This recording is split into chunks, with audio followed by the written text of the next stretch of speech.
This is the 1206 AM, the future of AM radio.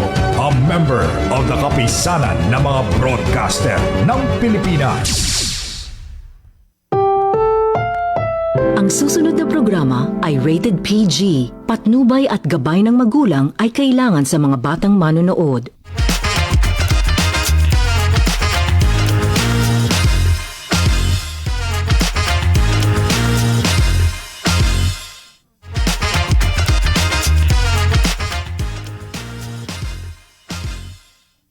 Magandang hapon mga katambay. Hapon. Dito naman, dito tayo sa ating tambayan.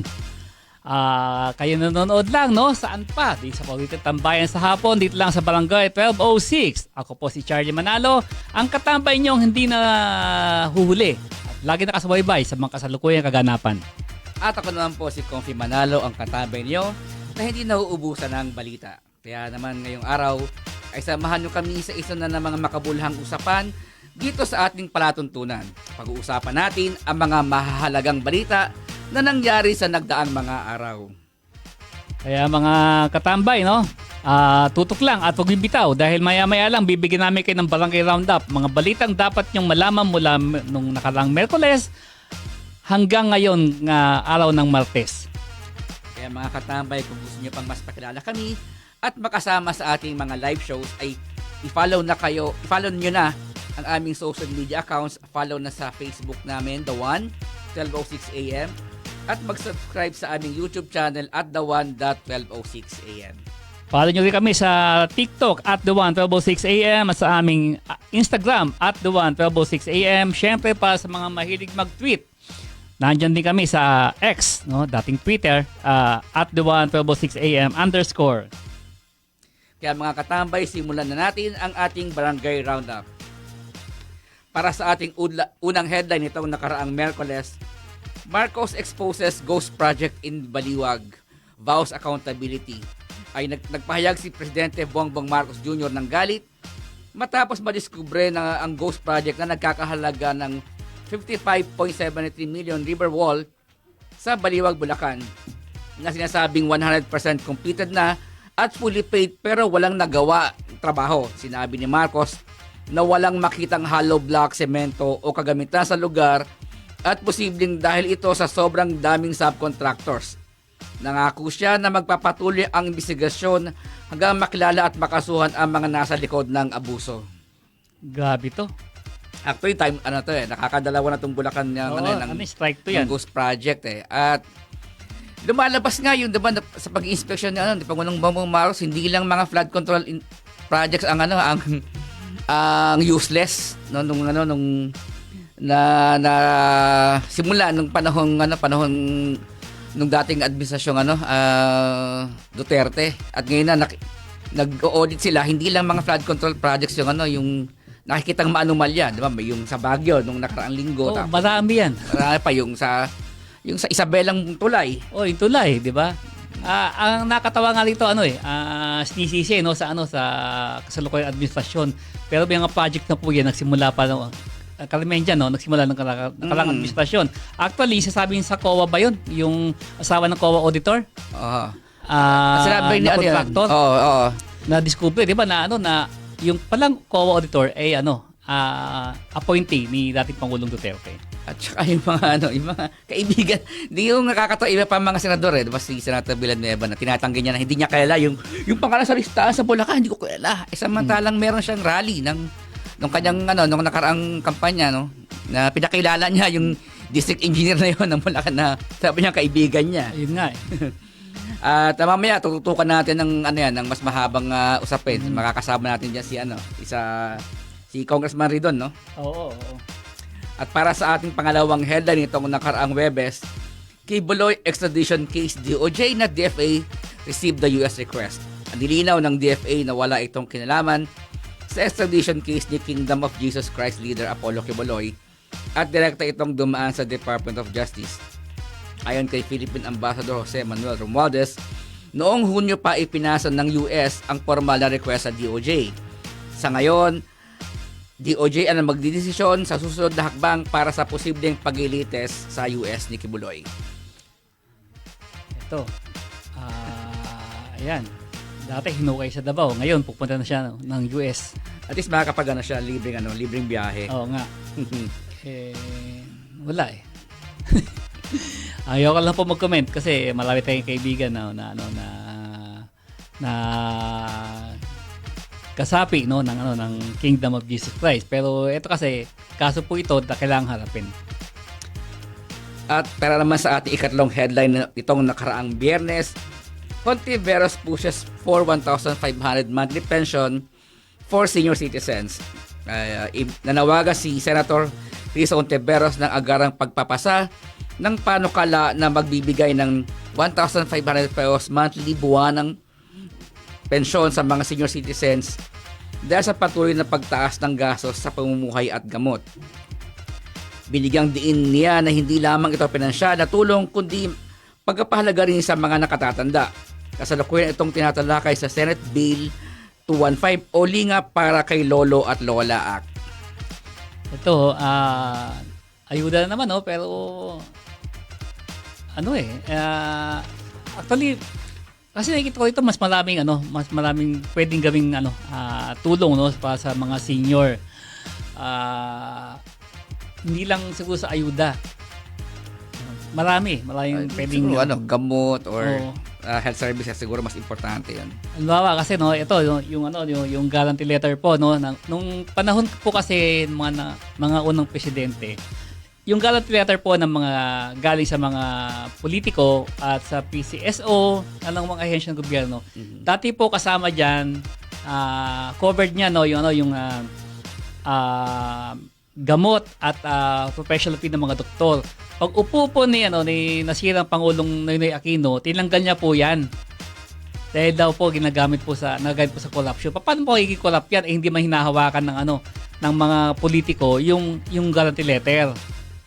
Kaya ngayon pag nakakuha ka ng guarantee letter, nagkasakit ka, kuha ng guarantee letter para sa isang ospital, hindi na po covered yung gamot tsaka yung professional fee ng mga doktor. So, lang yun, exclusive para sa mga hospital fees lang ng mga laboratory test. Siguro ibalik mo na 'yon, para mas maraming pakinabang yung hindi lang senior pati yung mga pasyente na galing sa may hirap sa pagbayad sa ospital.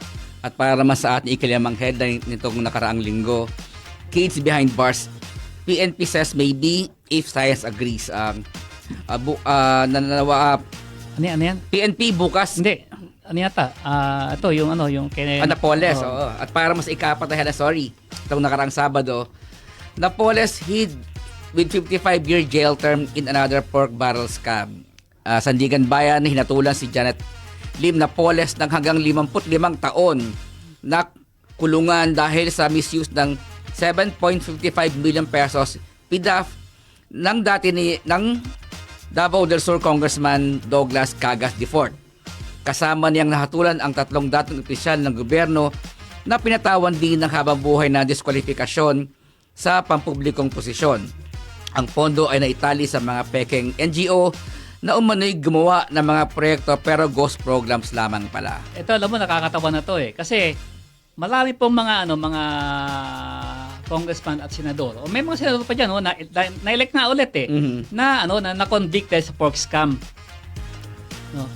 Yung po kasi pork scam, hindi po mag-materialize yan kung hindi kakutsaba. Syempre mga politiko doon nagagaling sa So, eto lang mag-i-implement yan yung contractor. Halimbawa yan si Janet Napoles. Pero yung pong yung na-convict ayun nakakalaya na. Elect pa nga, diba? Sabi niya nga yung 110 million na napunta sa bank account na nagulat na lang siya bakit napunta ron. Kalokohan. Bakit? Ayun, na-elect pa Puti hindi na-elect ngayon ulit hindi na umubra kanyang budot. Ang nakawalo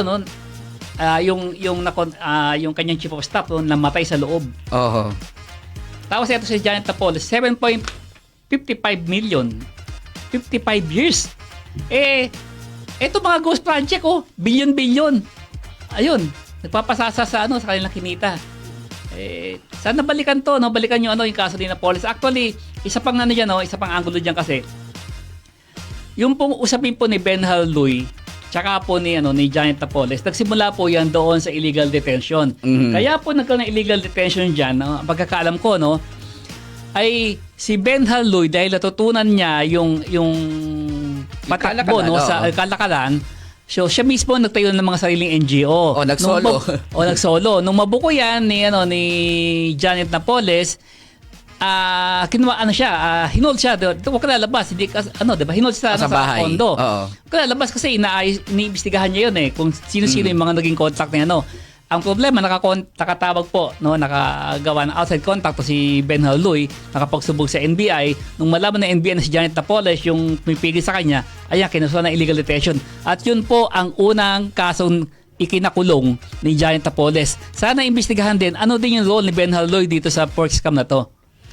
Tsaka yung kasi diba, yung pork scam nga, tama nga, hindi lang yan hindi lang naman si Janet Lim Napoles dyan kasi pondo yan, diba? Pondo ng senador yan na manggagaling, i-release ang DBM. Sino bang DBM nung time na yun nung nag-release niyan, diba? Si Abad. Si Abad. So, dapat actually, nagsimula yan kasi, ang sabi niya ang nakuha ko allegedly di umano, nagsimula pa nung panahon pa ni nasirang FBR. Yung isang allegedly si dating DBM Yusek o ASEC si Mario Relampagos. Okay, kasama siya doon sa inimbestigahan noon so tumakbo yan mula noon hanggang panahon pa ni Pangulong nasira Pangulong Aquino.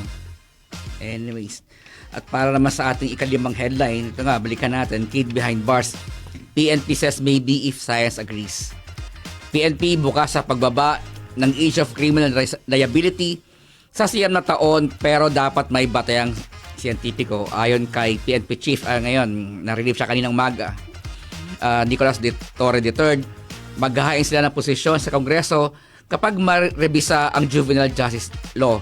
Kasalukuyang tinitignan ng Kamara ang panukala sa ibaba ito sa 12 taon o mas mababa pa. Ako, paborable ko rito na ibaba yung yung age of accountability ng mga actually ng mga bata kasi yung criminal, 'di ba, yung existing ngayon, 'di ba, 18 yung hindi naman yata 18 na sa 16 14. Ang andito siguro at ating taasan din yung parusa doon sa mga cuddler ng mga batang to kasi yung mga matatanda ang gumagamit sa mga bata para sa mga criminal activities. Kasi 'di ba dahil nga mababa yung ay mataas yung yung age ng criminal liability, responsibility, ang nangyayari magnanakaw, utusan yung bata, sige nakawan mo yan, wala kang kulong. Tsaka mali yung katwiran ni katwiran kasi dito naman ni ang tumipigil dito, diba, si Senator Kiko Pangilinan na para sa ang pagtingin niya kapag na-involve ang bata sa criminal act o criminal activity, sindikato agad ang kapatakbo. Hindi naman po lahat ng kaso ng bata na may kinalaman ang bata criminal act na yung iba dyan nagtitip lang o yung iba marami dyan. Alam nila kasi conscious na sila na hindi man ako makukulong di ba? Yun lang simpleng sa kalsada, di ba? Lalapitan ka ng mga bata diyan na pupunasan yung yung sasakyan mo ng lilinisan ko yung windshield mo pero ang dumi ng basahangin na gamit. So sasabay mo, pag sinabay mo gagasgasan ka. Ano magagawa mo? Diyan sa road yan sa yung sa Arten yep, notorious diyan. Yan. Antay mga bata diyan na kalakal lang kinukuha niya gagawin kalakal yung mga nakukuhang mga bakal diyan sa mga truck na dadaan. Gagawin lang kalakal yan, bebenta. Hindi yan gawain sindikato malaking sindikato. Ganun lang po yung habol diyan. Ano gagawin mo, di ba?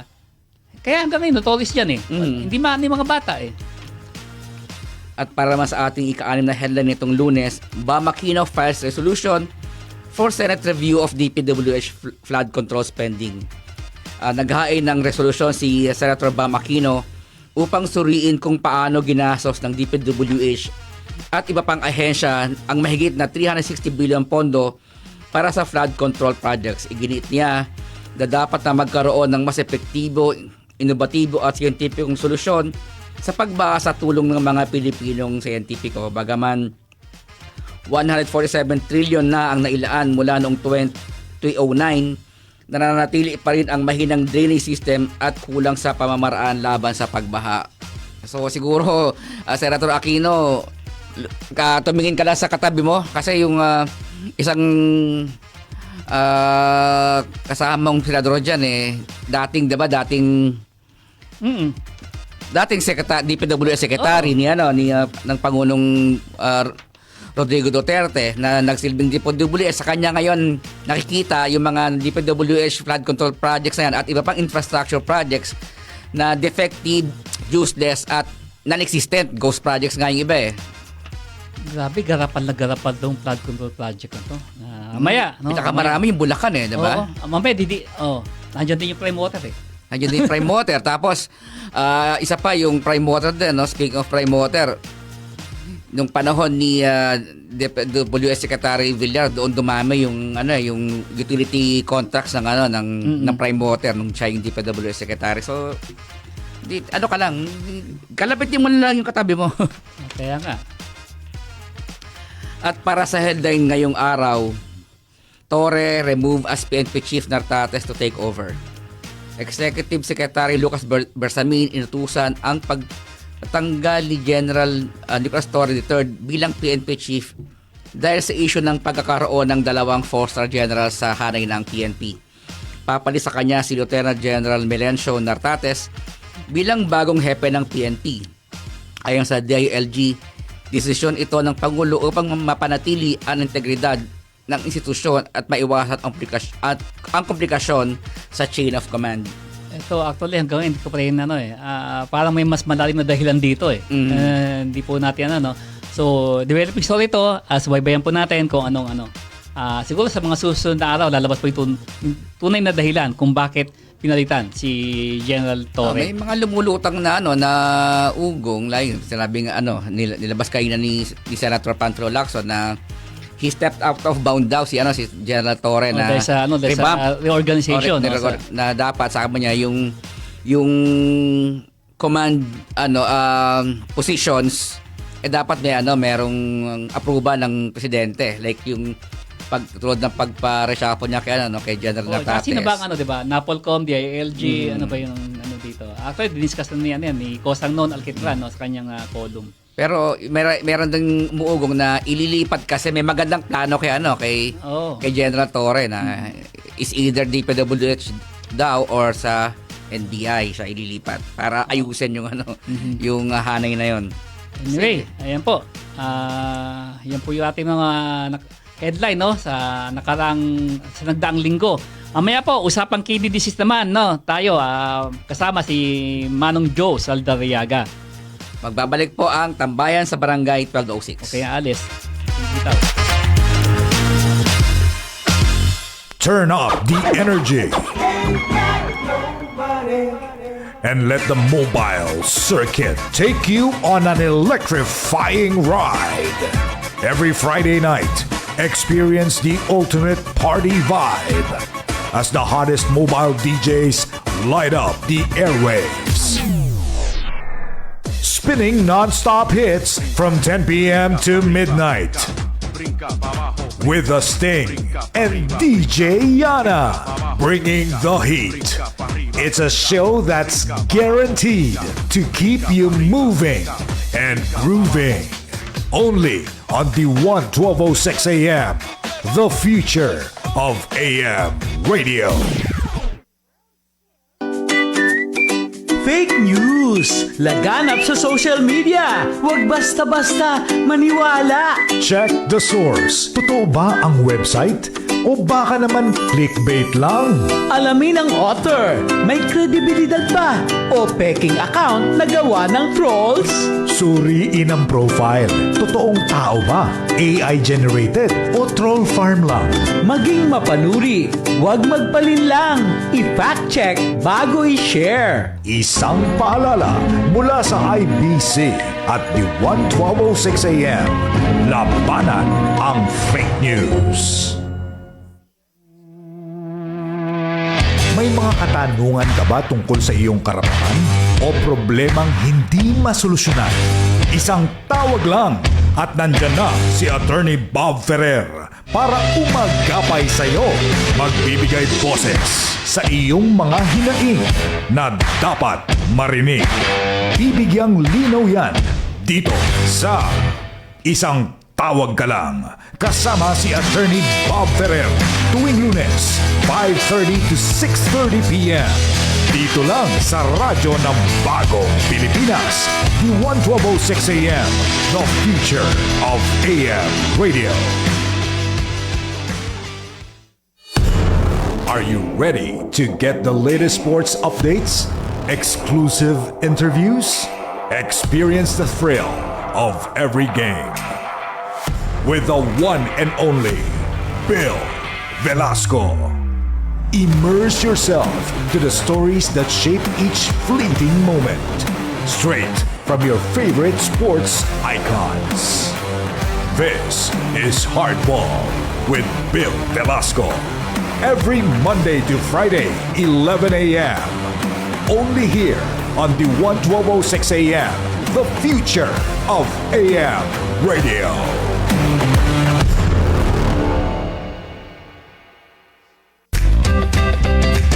Kainan na! Kwentuhan pa! Tara na tuklasin ang kwento ng mga negosyanteng Pinoy, traditional dishes, at extra twist sa pagkaing Pinoy. Dito mo lang yan malalasap sa programang mapapasabi ka ng ang sarap.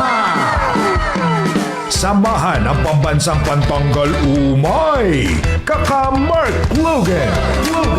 Halika na, refudli ka na sa Pilipinas. Tuwing Miyerkules, 5:30 p.m. to 6:30 p.m. Dito lang sa radyo ng Bagong Pilipinas, the 1206 AM, the future of AM radio.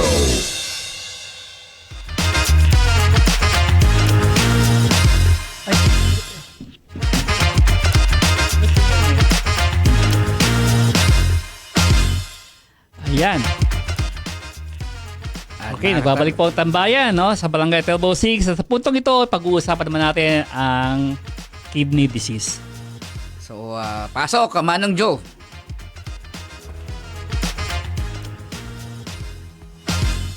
Isang magandang araw po sa lahat ng minamahal kong ka-senior, mga senior citizens. Ako po si Manong Joe Saldariaga at welcome po muli sa isa na namang makabulang episode ng Senior Hour with Manong Joe. Base sa tala ng National Kidney and Transplant Institute, sakit sa bato o kidney ang isa sa pangunahing sakit ng mga Pilipino. Nitong 2024, tumaas ng 22% ang bilang ng mga pasyenteng sumasailalim sa dialysis. Umabot po ito sa humigit kumulang 64,000 na individual noong nakaraang taon. Halos 41% ng tinatamaan ng sakit ay edad 60 pataas. Kaya mahalaga na pag-usapan natin to, lalo na kung paano masusuportahan ang mga seniors na dumadaan sa ganitong sitwasyon. Ngayong araw, makakasama natin si Mr. Reynaldo Abacan Jr., founder ng Dialysis PH. Isa po itong support group na nagbibigay pag-asa at tulong sa mga pasyente, lalo na sa mga matatanda. Pag-usapan natin kung bakit dumadami ang mga nagda-dialysis, gaano kahirap ang proseso, at paano nakakatulong ang mga support group at pati na rin ang mga programang tulad ng pinalawak na PhilHealth coverage para sa dialysis. Magandang umaga po, Sir Ray. Para po sa ating mga listeners, kausap po natin si Ray Abacan, ang founder ng Dialysis PH. Unang tanong ko sa inyo, lalo yung hindi pa gaanong kabisado, ano po ba yung dialysis? At ano bang kinakailangan sa mga may ganitong uri ng sakit? Ayan. Una po sa lahat, magandang araw po sa inyong lahat. Ako po si Ray Abacan Jr., ang President and Founder po ng Dialysis PH Support Group Incorporated. Bilang ako po isang pasyente, ako po isang 14 years hemodialysis patient. No? Hanggang ngayon po, so, Ray, nagpapa-dialysis? Yes po, hanggang ngayon po, nagda-dialysis pa rin po ako. So, yung dialysis treatment po, ayan po ay ginagawa po, mas kilala sa tawag na hemodialysis treatment. Ito po ay ginagawa sa mga dialysis centers, may mga machine, at meron pong filter doon. Yung filter po, tinatawag na dialyzer. Ito po yung nagsisilbing artificial kidney natin. Dahil sira na po yung kidney natin, hindi na gumagana, kailangan po natin mag-undergo ng 3 times, tapos 4 hours a week na treatment para po palitan yung function ng kidneys natin. Ganun po ang hemodialysis po. Nakikita po natin sa datos na patuloy yung pagtaas ng mga pasyenteng sumasailalim sa dialysis po. Ano po sa tingin ninyo bilang Pangulo, founder ng Dialysis PH, ang pangunahing dahilan bakit dumadami ang kaso? Dahil ho ba ito sa dumadami din yung populasyon? Alam nyo po sir, bilang ilang taon nang naobserbahan yung ating community. No, so meron po tayong community sa Facebook, yun po yung Dialysis PH, at meron po kami ngayong 85,000 members. Bagamat mo madami kami, pero nakakalungkot po, ibig sabihin po noon patuloy pong dumadami ang mga pasyente. Na-observe po namin na dahil po talaga sa lifestyle, yun po talaga yung karaniwan na problema, kaya nasisira po yung bato natin, nagkakaroon sila ng hypertension, diabetes. So, alam niyo po, murang edad. Dati po kasi itong sakit na to, sakit po ng matanda. Ngayon po hindi, kahit po bata katulad ko, nagkakaroon na po ng ganitong karamdaman.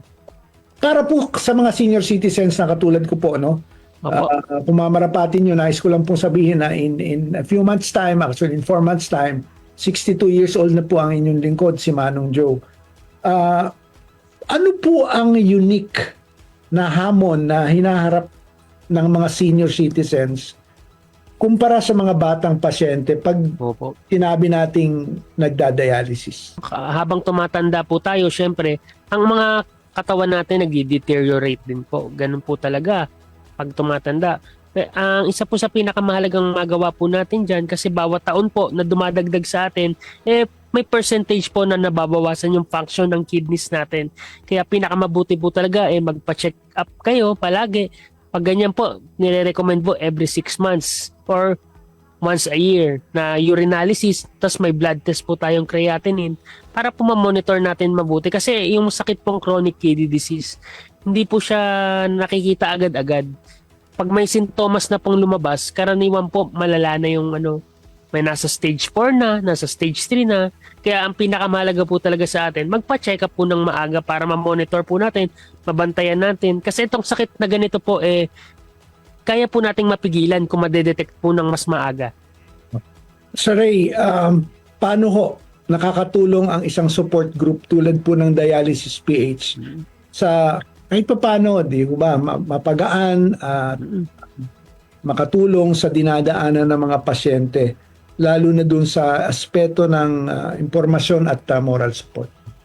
Alam niyo po, may kasabihan nga po ang grupo namin na ang tamang impormasyon ang pinakamabisang gamot para sa ating malubhang karamdaman. Naniniwala po kami dyan dahil kung alam niyo po yung mga tamang gawain, yung tamang paraan, mas maaalagaan nyo po yung pasyente, yung sarili nyo. Kaya po nandito yung Dialysis PH, tinayo ko po tong grupong to para po makausap namin yung bawat isa, ma-share namin sa isa't isa, mga kapwa pasyente namin, yung experience namin, which is napakahalaga po. Iba po pag kausap nyo, kakwentuhan nyo, katulad nyo pong mga pasyente, talagang nakakagaan po ng loob, talagang maganda po sa damdamin, at marami po tayong natututunan. Lalo na po pagdating sa mga assistants, medical assistants, yan, isa po sa mga laging inaasikaso ng mga pasyente. Alam naman po natin na pag meron po tayong ganitong karamdaman, isa po sa mga aspetong na aapektuhan yung pagdating sa pinansyal.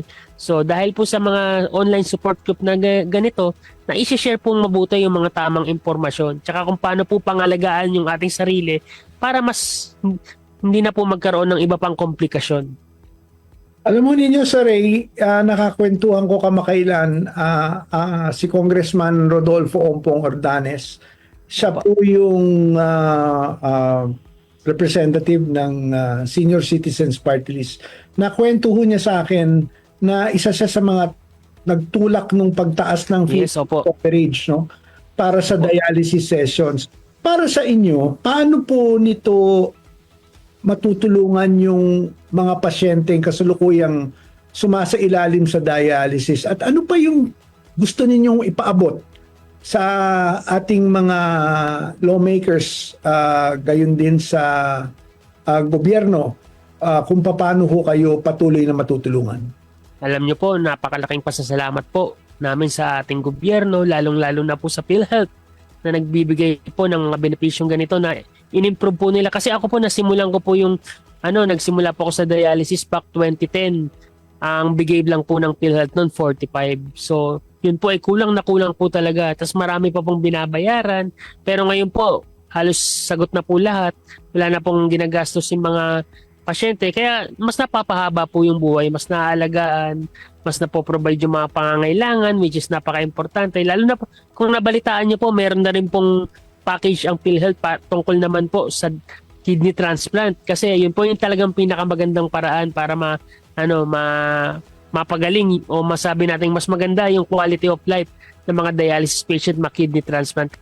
Ano yung simpleng hakbang na pwedeng gawin ng mga seniors katulad ko, o kahit na hindi yung mga seniors, para maiwasan itong sakit ng kidney end-stage disease?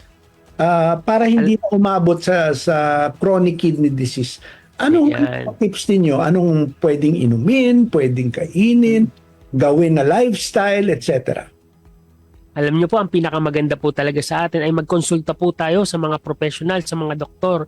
Dahil sila po ay makapagbibigay sa atin ng mga tamang kaalaman para sa kalusugan natin. Ang tao po kasi iba't iba po ang pangangailangan niyan. Kaya mas maganda po may konsultasyon para po mas ma-monitor po natin kung ano ba yung may sira na, kung ano ba yung kailangan nating tutukan, para po mas malusog po yung mga pangangatawan natin. Lalo na po ngayon, no? Alam ko po, nabalitaan niyo po ito.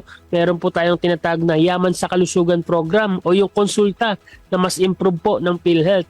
Nandiyan na po yung konsultasyon, libreng gamot, pati po yung mga diagnosis. Napaka-importante pong i-avail yun basta kayo po ay senior citizen na o talaman naman po natin na automatic member po ng PhilHealth at maa-avail nyo po ito. Malaking tulong po ito para sa atin dahil libre na pong ibibigay yung check-up at mga gamot. Kaya mas mapangangalagaan po natin yung kalusugan natin. Bago tayo magtapos at bago ko hingin yung inyong panguling mensahe, nais ko po lang ipaabot sa inyo na mga miyembro ng Dialysis PH at sa iyo, Sir Ray, na nandito po si Manong Joe.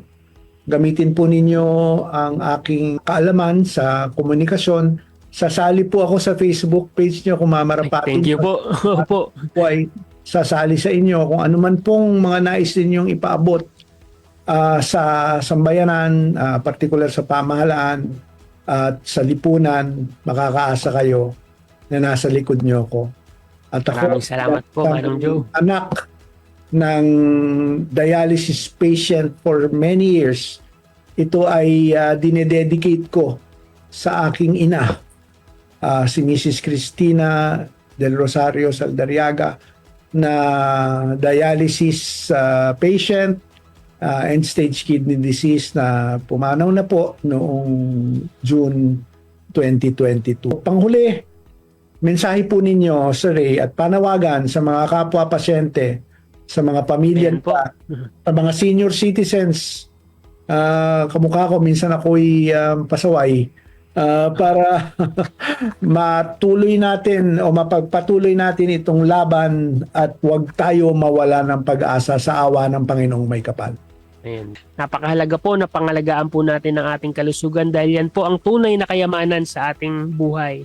So mag-iingat po tayo at nandyan po kami ng Dialysis PH at si Manong Joe para po ipaalam sa inyo na kung gaano kahalaga ang ating kalusugan, paano natin alagaan. Kaya mag-iingat po kayo lagi. God bless po. Tayo po ay magsama-sama, magtulong-tulong para sa malusog na bato, malusog na katawan. Maraming salamat po. Maraming salamat po sa inyo, Sir Ray Abacan, founder at pangulo ng Dialysis PH. Itong binahagi ninyo sa amin na kaalaman at inspirasyon ay taus-puso naming isa sa puso at isa sa isip.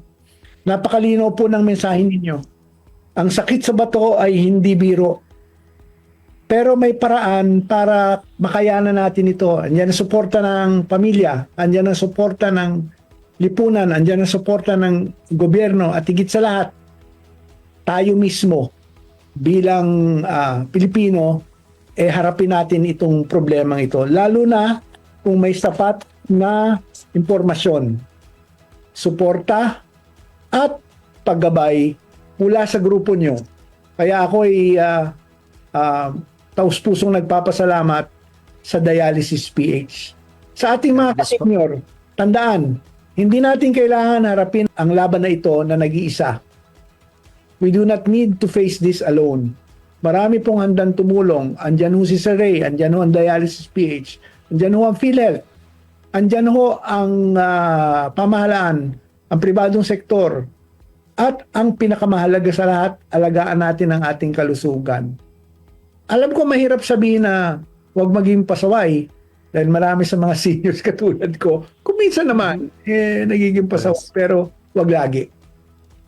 Ingatan yung ating kinakain, mag-ehersisyo tayo, magpa-araw tayo, uminom tayo ng tubig palagi para anuman yung kahinat na natin sa future, at least masabi natin, I did everything I could to prevent this ailment. Hanggang sa susunod na episode, ako po si Manong Joe Saldariaga na laging nagpapaalala po sa inyong lahat, maging handa, maging malusog, at maging maalam para sa mas mahabang buhay at mas masayang pagtanda.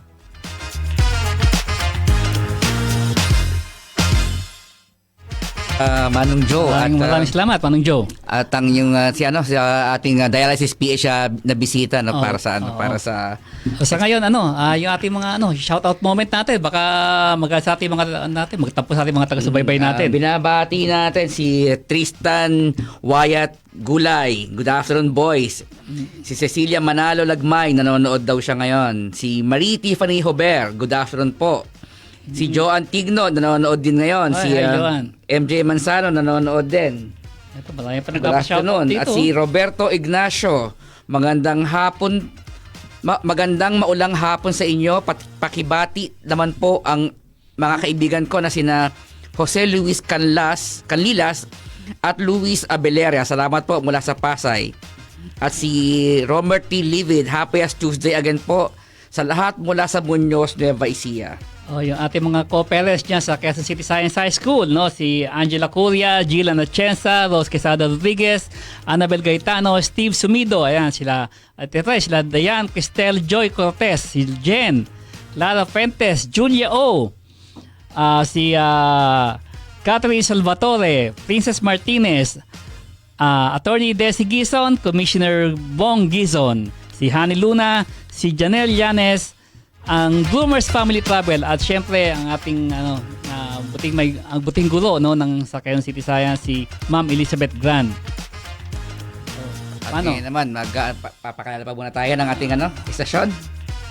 O kausapin natin si Congressman Ridon. Oo nga, gaya na pangako namin kanina, babalikan natin tong issue ng mainit to, issue ng flood control project.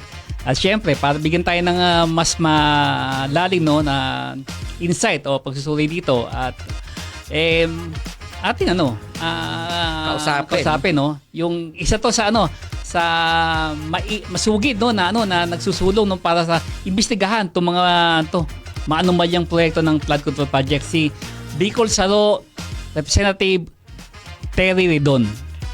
Magandang hapon na Congressman Ridon. Kong. Magandang hapon na ba? Magandang gabi na. Welcome back sa ating tambayan. Maraming salamat sa pag-imbita. Siyempre, Kong, ikaw yung andito yung panguna, punong abanati sa investigasyon na to Marami kabi-kabila interview mo Baka pwede kami update ano bang dito sa sa flood control project na to. Yeah, alam po ninyo, una sa lahat, next week September 2, yung pong House Infrastructure Committee led by Public Accounts, Public Works, tsaka Good Government. Magsisimula na po investigasyon dito po sa mga anomalya, mga flood control project. At syempre, unahin ho talaga natin dyan yung mga na-inspeksyon na ho ng Pangulo. Pangalawa, yung mga ghost project. Pangatlo, yung pong mga undercapitalized firms na nakakuha ng mga bilyon-bilyon piso pero 250,000 lang yung kanila pong kapital, So yan po yung mga uunahin nating mga kumpanya. Kung follow up ko lang kasi nabanggit nyo na dumadami na kasi dumadami na yung mga nakikitang anomalya dahil nalalo na nung magsimula mag-inspeksyon si Pangulong Bongbong Marcos at lumalabas hindi lang flood control projects ang may problema. tulad na ba yung na-discover niya nung nakaraang araw lang, yung sa Baguio, sa Tuba City na Tuba Benguet, no? Yung na sabi niya useless. So yung investigation po ba ng komite nyo ay mag-focus lang sa flood control projects o yung mga anomalous infrastructure projects ng DPWH o ng iba pa mga ahensya ng gobyerno? Masaklaw po yung coverage ng aming pong komite. Ang nakalagay po mismo sa resolution, all infrastructure projects, particularly flood control projects. So, kasama ho lahat. Pwede hong ma-cover po ang lahat ng mga po natin. Ang mga proyekto po, hindi lang po flood control. May isang kaibigan, no? Hindi ko ayaw ko ng pangalanan kasi baka ayaw pa lumantad, pero nag-post siya kanina eh. Ang sabi niya, meron siyang alam na project no, government projects, no. Isang government building daw na may certification din na tapos na, around 29 million yata yung halaga nito. Pero wala pa rin kahit poste, at sa poste wala pa rin daw.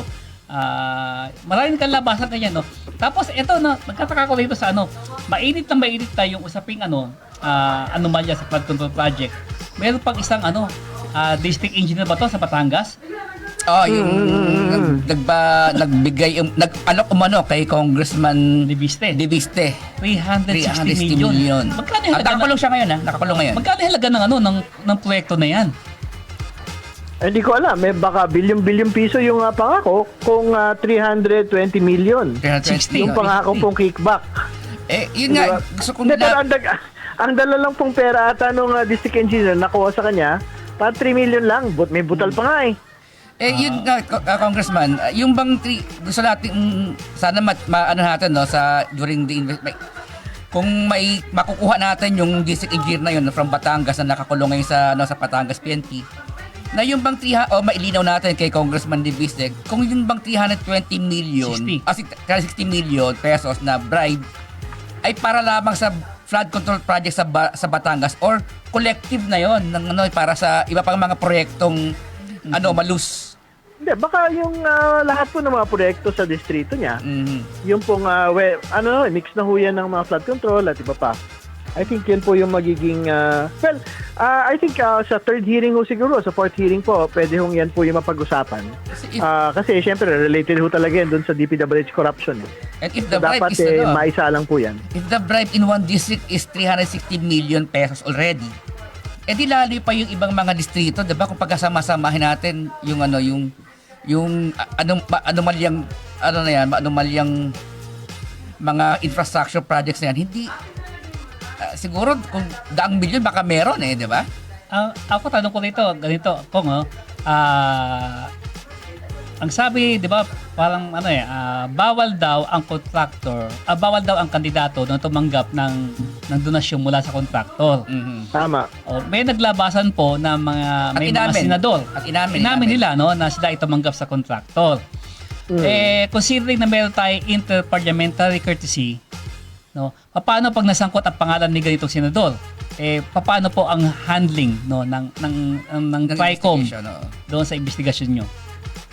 Alam nyo, gagalangin po namin yung interparliamentary courtesy, no? In the same manner na in-expect din natin, nagagalangin po ng Senado din yon, no? So, tignan pa ho natin kung paano ho mag-play out. Pero, kasi syempre, in the course of the investigation, halimbawa, pagka napunta na ho doon sa binabanggit po ninyong kontratista, kung hindi ho talaga maiwasan na mabanggit po yung pangalan ng senador o congressman, mababanggit po talaga yon. Kung halimbawa, damay ho sila isang particular na anomalya. Pero, ang totoo naman ho, yung Comelec nagsabi na nag-imbestiga ho sila ng 3 ata ng mga politiko. Tatlo.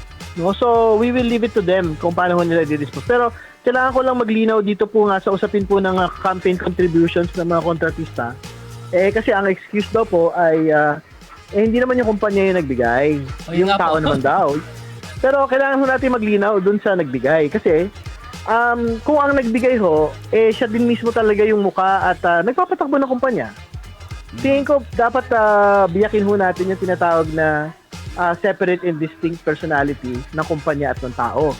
Kasi pwede ho yan kung halimbawa, major conglomerate, hindi naman talaga nakikialam yung may-ari doon sa operasyon ho ng kumpanya, pwede ho natin pag-usapan yung gano'n. Pero kung halimbawa, yung presidente mismo ang nagkakasa ng mga kontrata, halimbawa, tapos yung taong din yun po yung nagbigay nung in behalf of the corporation, at yung tao din po yun yung nagbigay po ng donasyon sa isang particular po na politiko, parang may problema po yun, hindi ba? Halimbawa po ganito, no? Hindi ko sasabing yung mga sino involved dito, no? Hindi ko sabihin, gusto lang gagawin halimbawa na, sabi kasi yung mukha halimbawa, diba yung C, no? Nag-donate sa hindi mo pwedeng ihiwalay yung patay na si Henry C, no? Yung anak, no?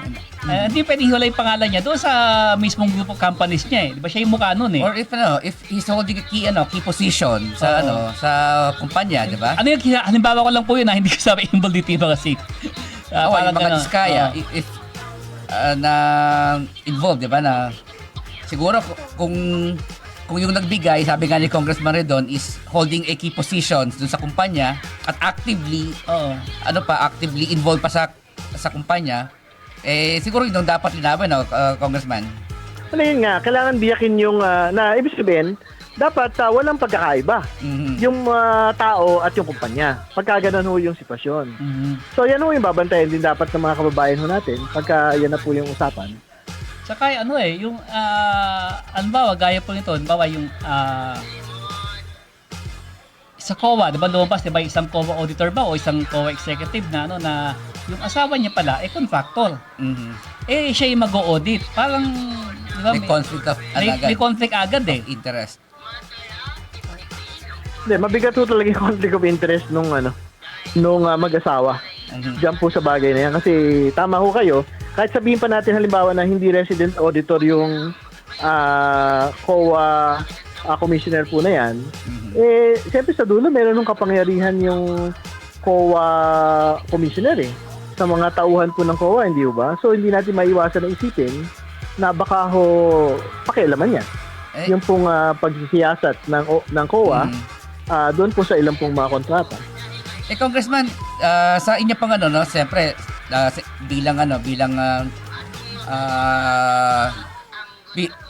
nangunguna sa investigasyon niya sa TRICOM. I'm sure nangangalap kayo ng mga ebidensya ngayon pa lang para sa investigasyon niyan. Kasi ngayon lumalabas yung mga nakikita natin, yung mga inspection ni Pangulong Bongbong Marcos sa Bulacan, 2, sa Oriental Mindoro, at yung iba pa mga sinusumbong sinusumbong nanggagaling sa isumbong mo sa Pangulo website. So far po, Congressman, sa sarili yung investigasyon, gaano nakarami pa yung mga nakuha yung mga ebidensya about that mga anomalous infrastructure projects, hindi lang sa nakafocus sa flood control projects. Ang ngayon ho talaga, ang proseso ho natin, iniisa-isa muna natin yung mga napuntahan na ho ng Pangulo kasi syempre may lead ka na Ang gusto naman ho ng mga kababayan ho natin talaga dito, una may mapanagot, pangalawa, ano ho yung dapat gawin sa mga particular na lugar po na yan. So, ang pinagsisimulan ho talaga namin yung mga iniikot po ng Pangulo na talaga meron siyang mga komento kung ano ho talaga yung nangyari dyan. So, una may ghost, pangalawa, yung mga undercapitalized firms. Katulad na sabi ko, paano naman nangyari na 250,000 lang yung pera mo, tapos billion piso yung nakukuha mo. Ang kailangan ho linawin doon, yung Farmally ho, 650 yung pera nila, 10 billion na nakuha nilang kontrata. Anong nangyari doon? Pumipila sa Sandigan Bayan yung mga taga PSDBM, tsaka po yung mga executives ho ng Farmally. So, ang ina-expect ko dyan, dapat ganyan din po yung mga maging kasapitan. Ito pong mga sangkot po sa ganyan pong mga pagkukuha ng kontrata pero mababa po yung kapital. At saka siguro, Congressman, isa sa pinakagustong-gustong malaman ng mamamayang Pilipino, sino yung mga pumirma? Anong taon, anong administrasyon ba yan na aprobahan niya ang proyekto niya? Sino pumirma? Sino bukod doon sa private sector? Sino yung mga may-ari ng mga kumpanyang o mga contractors na yan, ng mga contracting companies na yan? Tama ho yun. Yung actually, particular ho doon sa Ghost Project sa Bulacan, may mga pangalan na yan. So talagang halimbawa, yung district engineer po ng First Engineering District po ng Bulacan, si Henry Alcantara, talagang masasama ho dyan. Yung po project engineer, nito pong Ghost Project na to, na nakalagay dun sa report, masasama din po yan. Ang kailangan na lang ho nating malaman, kasama din ho yung SIMS. Yung pong kontratista na yon, yung ali po na signatory po, dyan po sa dokumento na yan, masasama din po yun. So, sa totoo lang, may mga pangalan na tayo. Tsaka yung, Ang pag ano na lang ho talaga yun, talagang pag titiyak na ano ho yung naging proseso. Kung paano ho sila umabot sa makuha yung, nagkaroon ng proyekto, nakuha yung kontrata, hindi pinatupad yung kontrata. Yun nga, di ba, kataka ko niya, kasi alam ko sa pagkuha ng kontrata no, sa bidding, may ano yan, may tinatawag na NFCC, ano na yung NFCC? Net Financial Contracting Capacity. Oo. At ano yan yung hindi porke AAA ka yung financially sound ka na. Oo. Kailangan yung mag-base pa rin yung kontrata mo doon sa NFCC mo. Kasi hindi pwedeng porke quadruple A ka o triple A ka, pagka masyado ka na marami, hindi naman pwedeng ikaw ulit. No? Oo, may limit yun eh. Kung hanggang saan lang diba, yung listahan nilabas nga ni Pangulong Bongbong Marcos, di ba? Yung pinaka-sensitive kasi yung mga yung sa listahan na yon, doon pumapasok na yung link sa mga senador eh. At isang isa pa, isang involved kasi doon yung kumpanya ng dating chair ng APRO. APRO ba? Ng House, no? Na-involved din sa nung panahon nung pandemic sa pag-supply ng computer. Maraming man dito. Yun nga tingin ko paano magiging takbo ng natin ng investigasyon natin. Hindi, ang itsura naman ho niyan talaga project to project ho yan, no? So isa-isahin ho natin yung mga proyekto. Kung makita natin ghost, edi alam na ho natin gagawin doon pag ghost. Pagka substandard, kailangan actually makita natin kung gaano siya ka-substandard. Ibig sabihin, nung bang sinara yung DK halimbawa, kamusta yung inspection ng DPWH? Nakita ba niya kung talaga may bakal sa loob o wala? Diba? At kailangan din natin malaman dun, may magagawa pa ba yung kontratista halimbawa na ayusin yan? Pag wala na, di talaga ho nga merong makakasuhan doon. Actually, hindi lang to infra, hindi lang flood control. Kasi nung siguro 2 months ago, mayroon ako sinulat na parking area diyan sa sa Visayas Avenue, anong ba to? Government no. Wala rin parking lot na itayo pero sinertify ng ng COA at ng DPWH na completed yung project. Ang daming may involved dito. Kasi merong di ba, merong internal auditor 'yan, yung government agency na involved, internal auditor, may COA. Tapos syempre yung agency na nagpatupad, yung DPWH, kung DPWH 'yan. Paano nakalusot yung mga ganyan may post-audit pa. Ang sabi ni Senator Mark Villar, peke yung mga litratong ipinakita sa kanila na ng so wala actual inspection? Diba? Yun, problema yun pagka wala actual inspection kasi may pagkukulang po mismo yung mga overseeing offices dyan. So, halimbawa kung sa level po ng DPWH, kung district yan, bakit hindi pinuntahan ng region, di ba? O kaya hindi pinuntahan ng central office yung region.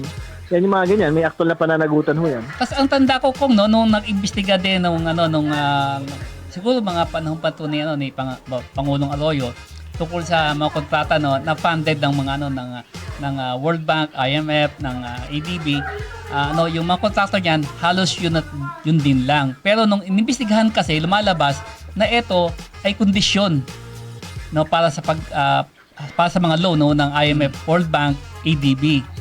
So baka ganun din 'tong mangyayari dito na kaya sila nakakakuha ng proyekto kasi yun ang kondisyon ng funding. Funded to mga yung ibang license. Pero sa lang ho yan, mga multilateral. Kumbaga, yung mga pagkaho ganyan, mga JICA, yung mga Japanese contractors, sila ho yung naglalaban-laban para makuha yung kontrata. Pero sa level din ho ng mga lokal na mga kontratista, yun, nagbibid din ho sila para sa mga proyekto po na yan. So, kumbaga, hindi ho yan na pinapangako lang din basta-basta. Pero, ang focus naman ho natin, hindi yung mga multilateral funded. Yung mga local projects na binabanggit po ninyo, yan ho talaga yung matindi po yung mga kailangan masilip na mga problema. Ang nakakatakot lang dito, Kong, dahil halos lahat yata ng proyekto, puro gusto, under substandard, baka maubusan tayo ng contractor. Buti na maubos sila para talagang tumayo po yung mga matitinong mga engineer. Diba? Na hindi tayo lolokohin. Kung ang investigation na to will be in aid of legislation. Tama so, pwede po ba nating hingin na kung mapapatunayan talaga na naging garapalan yung mga ghost projects na to sa mga infrastructure projects at naging dahilan siya no ng pagkakamatay ibang tao tulad pag grabing pagbaha, nasira yung mga kabahayan natin, mga kababayan, yung tulay dun sa sa Isabela na may mga namatay na mga motorista, yung sa Tuba Benguet na inspection ni Pangulong Bongbong Marcos na kung sakali nagkaroon ng landslide hindi sapat yung dahil manipis o Substandard. Substandard yung materyales, gumuho, nakapatay ng motorista. Pwede po ba natin gawin na magsagawa tayo ng batas na gawing Crime against humanity. Crime against humanity. Against humanity. Kasi libo-libo, hindi lang pati yung kabuhayan ng mga mamamayan nasisira dahil sa baha. So, isabihin, long-term ang epekto nito. Di ba? Siyempre, pwede natin pag-aralan yan, Pero kailangan din natin maging precise kasi kung sino yung gusto natin mapanagot kasi baka lahat na lang isisisi sa infrastruktura kung bakit nagkakabaha at nagkakaroon ng pinsala. Ayaw din naman natin gano'n kasi halimbawa, ang katotohanan naman po ng buhay, hindi lang naman po flood control yung dahilan. Bakit pangit na flood control yung dahilan? Ba't nagbabaha? Malaking bahagi din po talaga dyan, yung pong pagbabago ng klima. Tsaka volume ng ulan. Tsaka deforestation talaga. Doon sa marami pong mga lugar. Sobrang bilis na ng pagbagsak ng tubig mula bundok papuntang dagat. Wala akong sumasalo. So, pwede pag-aralan yan. Wala akong problema. Pero, initially, siguro yung mga suits, mga civil suits, pwede siguro pag-aralan yan. Pagka yan na po yung aabutin ng ilan po sa mga public action na pwede pong gawin ng mga kababayan po. Sobrang kapal Taasan siguro taasan yung criminal liability ng mga ng mga involved, yung mga tao na involved diyan. Siguro kung hindi man gawin crimes against humanity, taasan lang yung criminal nila. Lalo yung mga government officials na involved na pumipirma. Yung taga-pirma. Baka meron, sige. Ano yun? Yun, talagang yun. Pwede hong pag-aralan din yan kasi kumbaga dapat hindi minamaliit lang yung pirma ng mga tao. Kumbaga, alam po niyo yung pirma ng tao, ibig sabihin po talaga niyan, pagpayag yan eh. So pagka pumayag ho kayo dun sa mga hindi magagandang bagay, dapat talagang may actual na pagdusahan ho tayo. Kasi buhay po at pera ng bayan yung nakapayagan. Baka meron tayo gusto sabihin pa, parting words para sa ating mga taga-subaybay. Tabayanan na lang po natin yung pagsisimula po ng hearing ng House Committee on Infrastructure, para simulan na po yung pagsisiyasat sa mga flood control project. Sigurado yan, talagang susubaybayan niya, Will we expect fireworks, Kong? Hindi naman. Kung ano yung talaga abutin nung pong mga testimonya, mga ebidensya, di yun po yung abutin nun. Ang pangako lang naman natin sa mga kabayan natin, hanggat kaya natin, magiging patas tayo sa lahat. Maraming salamat, Congressman Terry Don. Natin yan, yung hearing niya. Maraming salamat po. At magandang gabi, Congressman. Ang suking katambay na Congressman. Maraming salamat. Kong. Magandang gabi. Okay po. At syempre, napos tayo ng oras. Ayan, syempre, ubos naman ng oras natin, Ayan, pakinggan natin si Congressman Terry Don.